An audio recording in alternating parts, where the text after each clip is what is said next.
Então, quais são as principais novidades? Transação tributária no contencioso administrativo fiscal, que foi regulamentado pela portaria da Receita Federal agora de agosto, tá? Portaria 208 de 2022, tá? Outra questão que foi aqui objeto de novidade, e que já foi aqui, alguém perguntou isso aqui. Possibilidade de utilização de crédito de prejuízo fiscal e base de cálculo negativa, tá? Até o limite de 70% do saldo remanescente após a incidência dos descontos. Então, o que significa isso? Significa que as empresas que estão no lucro real, pode ser até que hoje ela não esteja mais no lucro real, mas para surgir, tá? Para surgir o prejuízo fiscal, a base de cálculo negativa, é uma empresa que teve prejuízo. Então, em vez dela ter lucro para pagar imposto de renda, ela teve o prejuízo. Então, quando uma empresa, em vez de ter lucro, ela teve prejuízo. Teve prejuízo lá de R$1 milhão. Ela não vai pagar imposto de renda. Mas, além disso, ano que vem, ou no ano que ela tiver lucro, ela vai abater um pouquinho desse prejuízo, não todo, tá? Esse ano eu tive prejuízo de R$1 milhão. Ano que vem, se eu tiver lucro de R$1 milhão, então 1 milhão com 1 milhão, beleza, não paga imposto? Não, nada disso, tá? Se ano que vem eu tive lucro de 1 milhão, tá? Eu vou poder abater 30%, até 30% desse prejuízo aqui. Então, em virtude disso, muitas vezes a empresa fica o quê? Acumulando prejuízo fiscal. E aí ela tem o quê? Teve 1 milhão de lucro no ano seguinte, ela tem imposto para pagar. E aí ela não dá conta de pagar esse imposto, né? Ela tem tributo para pagar e não dá conta de pagar esse tributo. Então, o que acontece? Ela tem um crédito de prejuízo fiscal acumulado, que ela não consegue aproveitar, e ao mesmo tempo ela tem dívidas tributárias. Tá? Então, a legislação trouxe a possibilidade dela fazer esse aproveitamento aí desses créditos. Mas como é que ela vai fazer esse aproveitamento? Vejam só, aí vem a portaria regulamentar. Primeiro, ela tinha inclusive regulamentado de um modo assim super limitado, falando que esses créditos de prejuízo fiscal não poderiam ser aproveitados para o tributo em si, só podia ser compensado com a multa, por exemplo. Mas isso aí foi mudado, né? Foi mudado e deu uma amplitude maior.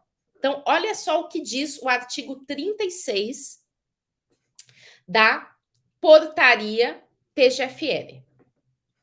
A utilização de créditos decorrentes do prejuízo fiscal e da base de cálculo negativa será excepcional quando demonstrada a sua imprescindibilidade para a composição do plano de regularização e somente será cabível em relação a créditos considerados irrecuperáveis ou de difícil recuperação nos termos da portaria e ser inexistente ou esgotados outros créditos em desfavor da União, né?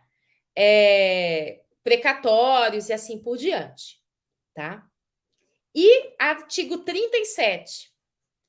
É vedada a utilização dos créditos de prejuízo fiscal nas transações por adesão individual simplificada. Resumo da ópera. Quem é que pode aproveitar crédito de prejuízo fiscal? Somente, primeiro ponto, nas transações individuais. Então, na transação por adesão, e aí já vamos até diferenciar isso. O que é uma transação individual e o que é uma transação por adesão?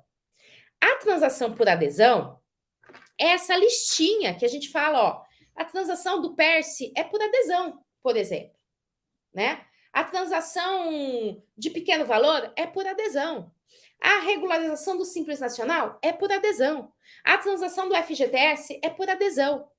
Nas transações por adesão, a Procuradoria publica na portaria, publica um edital como se fosse quase que um refis, um parcelamento. Então, ela fala assim: olha, você vai poder parcelar os débitos em 4 vezes, 6 vezes, 80 vezes, 140 vezes. Se você parcelar em 4 vezes, você tem um desconto de 50%. Se você parcelar em 140 vezes, você não tem desconto, ou tem desconto de 10%. Então, ela simplesmente. Por que é por adesão? Porque ela te dá as alternativas, quadradinho, você não tem como mexer naquilo. Ela te dá quais são as hipóteses, quais são as possibilidades, e você olha qual deles você se enquadra, qual deles você entende que é mais benéfico para você, que você tem condições de fazer o parcelamento, que você tem mais desconto e etc. E você adere. Ou seja, você concorda com aquilo ali. Você não negocia. A transação por adesão, ou você concorda, você escolhe lá uma possibilidade e concorda. Você não tem margem para negociação.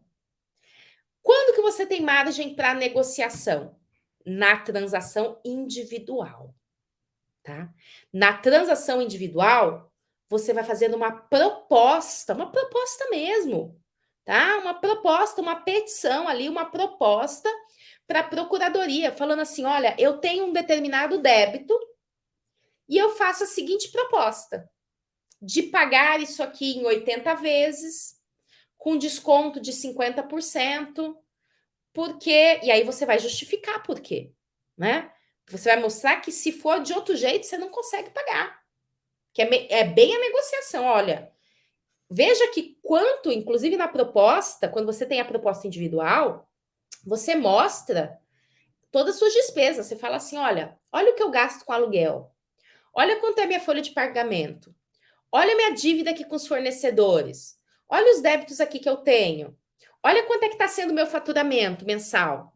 Então, tá vendo o tanto de dívida que eu tenho? Tá vendo quanto que é meu faturamento? Então, assim, para eu conseguir te pagar e sobreviver, senão eu vou quebrar, eu preciso desse parcelamento em X parcelas e preciso desse desconto aqui. Claro, observados os limites da lei, que a lei coloca um limite máximo, né? E aí eu faço essa proposta para a procuradoria. E a procuradoria vai examinar aquilo lá, né? Ela, não adianta nem eu ficar mentindo da minha capacidade de pagamento, porque a procuradoria tem esses dados, tá? A procuradoria tem acesso aos nossos dados, né? Aos dados dos devedores. E aí ela fala assim: não, mas você tem condições de pagar em menos parcela.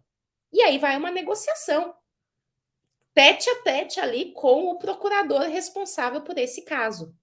Então, vejam só, essa é a proposta individual. Então, essa novidade, essa coisa maravilhosa, que é a empresa poder aproveitar um crédito por causa do prejuízo fiscal acumulado que ela tem, só serve na transação individual. E na transação individual normal, não na simplificada. Ou seja, a transação, essa proposta, porque vocês podem perguntar assim: então, eu tenho um cliente, ele tem um débito lá de 5 milhões de reais, eu vou fazer uma proposta individual para ele. Calma, não pode, tá? A proposta individual, antes, ela só podia para quem tem débitos acima de 15 milhões. Hoje, ela foi reduzido. Com essa lei, houve uma redução. Mas quem é que pode fazer a proposta individual? Quem tem débitos acima de 10 milhões. Então, se você tem um cliente com débito acima de 10 milhões, você pode negociar com a procuradoria. Proposta individual.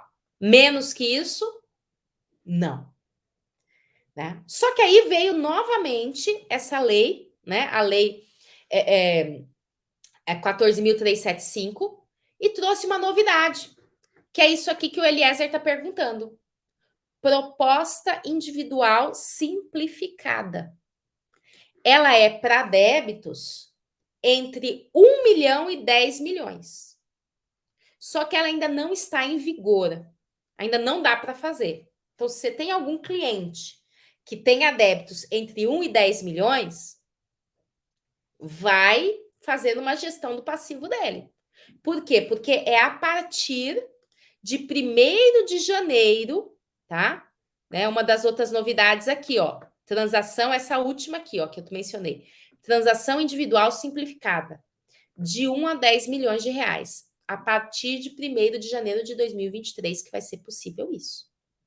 E, vejam só, esse aproveitamento aqui de prejuízo fiscal não vai ser admissível, pelo menos por enquanto, tá? A portaria prevê isso, a gente sempre fala que pode mudar. Ela não é possível na proposta individual. Então, somente clientes com débitos acima de 10 milhões de reais, que vão fazer, então, uma proposta individual, tradicional, sem ser a simplificada, podem utilizar os créditos decorrentes de prejuízo fiscal. E aí ele vai fazer o quê? Ele vai demonstrar isso que eu falei. Capacidade de pagamento dele, que é lá embaixo, tem que sempre demonstrar que é lá embaixo.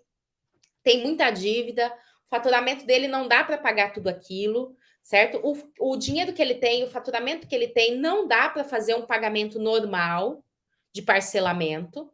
Então, para ele conseguir dar conta de fazer esse pagamento, ele vai precisar utilizar esse prejuízo fiscal. Então, a proposta de transação individual é uma atividade de convencimento do procurador, né? Claro que ele tem lá os dados, claro que ele tem ali elementos para saber a capacidade econômica do contribuinte. Não vai cair num conto do vigário, né? Não adianta mentir para ele. Só que você tem como o quê? Mostrar esses dados que ele tem e evidenciar que diante desses dados concretos, desse faturamento, dessas despesas, desses elementos, né, ele não vai conseguir pagar o débito se não for concedido aquele parcelamento, se não for concedido aquele desconto, tá? Então, tem essa limitação para o aproveitamento aqui de créditos de prejuízo fiscal.